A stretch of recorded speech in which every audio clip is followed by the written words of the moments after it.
Bonsoir à tous et bienvenue à ce flash d'information. Le président de la République, Alassane Ouattara, vient d'arriver au Nigeria. C'est une visite de travail et d'amitié à son homologue nigérian, Goodluck Jonathan. Pendant son séjour, le président ivoirien sera élevé au grade de docteur honoris causa par l'Académie de Kaduna, une distinction après celle reçue le 9 mars dernier au Bénin. Le chef de l'État ivoirien avait été fait docteur honoris causa de l'Université d'Abomey-Calavi. Par ailleurs, avant son départ pour le Nigeria cet après-midi, le président de la République a reçu le corps préfectoral au palais présidentiel, ici à Abidjan. L'UNESCO, l'Organisation des Nations Unies pour l'éducation, la science et la culture, a désormais une représentation à Abidjan. Le bureau a été inauguré ce matin, une cérémonie présidée par la directrice générale de l'UNESCO, Irina Bokova, qui est à Abidjan depuis hier.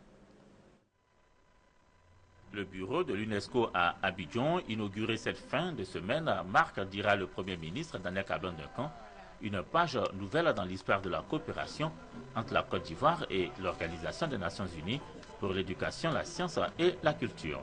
Le Premier ministre a salué avec joie un grand point de convergence qui permettra d'accueillir toutes les intelligences de toutes disciplines afin d'aider le pays à relever les nombreux défis qui l'attendent.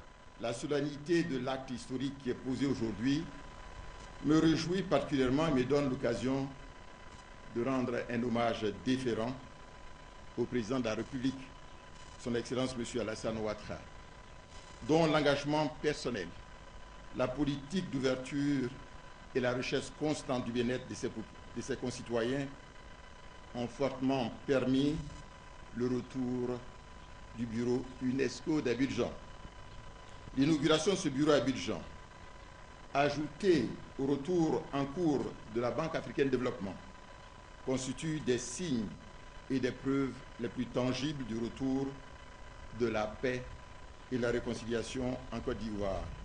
La création du bureau de l'UNESCO à Abidjan, décidée l'année dernière avec le président de la République Alassane Ouattara, obéit, selon la directrice générale de l'institution, à la volonté d'accompagner la Côte d'Ivoire pour consolider la paix et le développement. Nous sommes ici pour montrer notre engagement envers la politique du président de la République, M. Alassane Ouattara, le gouvernement, pour un développement durable, pour surmonter, éliminer la pauvreté, pour avoir une éducation de qualité pour tous les Ivoiriens, pour soutenir les efforts dans le domaine de l'alphabétisation, la science, je dirais aussi l'enseignement supérieur, la qualité de l'éducation, la culture. La directrice générale de l'UNESCO, Irina Bokova, a souhaité que le bureau d'Abidjan devienne un lieu de dialogue, un lieu d'échange pour fédérer les énergies et agir au service de la Côte d'Ivoire, pays dont l'engagement pour la culture de la paix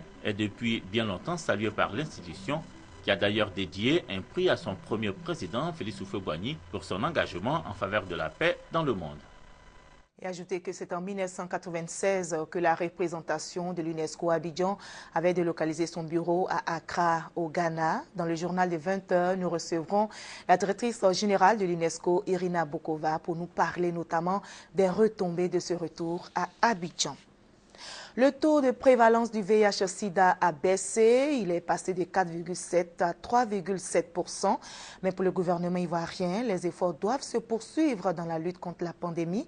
Le Premier ministre Daniel Kablan-Duncan soutient donc le projet Opéra, un projet français pour améliorer la prise en charge des malades du sida. Le chef du gouvernement s'est donc rendu à la résidence de France à Abidjan pour exprimer son soutien à ce projet. Le ministre d'État, ministre de l'Intérieur et de la Sécurité, vient de remettre 54 véhicules au corps préfectoral et à la police, un équipement qui participe à l'amélioration des conditions de travail de la police et des préfets. Pour le ministre Ahmed Bakayoko, d'autres dons seront faits pour équiper la police et le corps préfectoral. En bref, le départ des candidats ivoiriens au Hague se précise. Le premier vol est annoncé pour le 20 septembre prochain. L'information a été donnée aujourd'hui par les responsables en charge de l'organisation du Hague. Une rencontre censée aboutir à une solution diplomatique. Depuis hier, le secrétaire d'État américain John Kerry et son homologue russe ont entamé à Genève, en Suisse, des négociations qui s'annoncent difficiles. Bachar al-Assad s'est engagé, vous le savez, à placer son arsenal chimique sous contrôle international, mais à condition que les États-Unis ne menacent plus son pays et cessent de livrer des armes aux rebelles. Washington et Moscou, qui poursuivent les négociations aujourd'hui, ont pris rendez-vous dans 15 jours à New York, en marge de l'Assemblée générale de l'ONU. Voilà, c'est ici qu'on s'arrête. On prend rendez-vous à 20h. À tout à l'heure.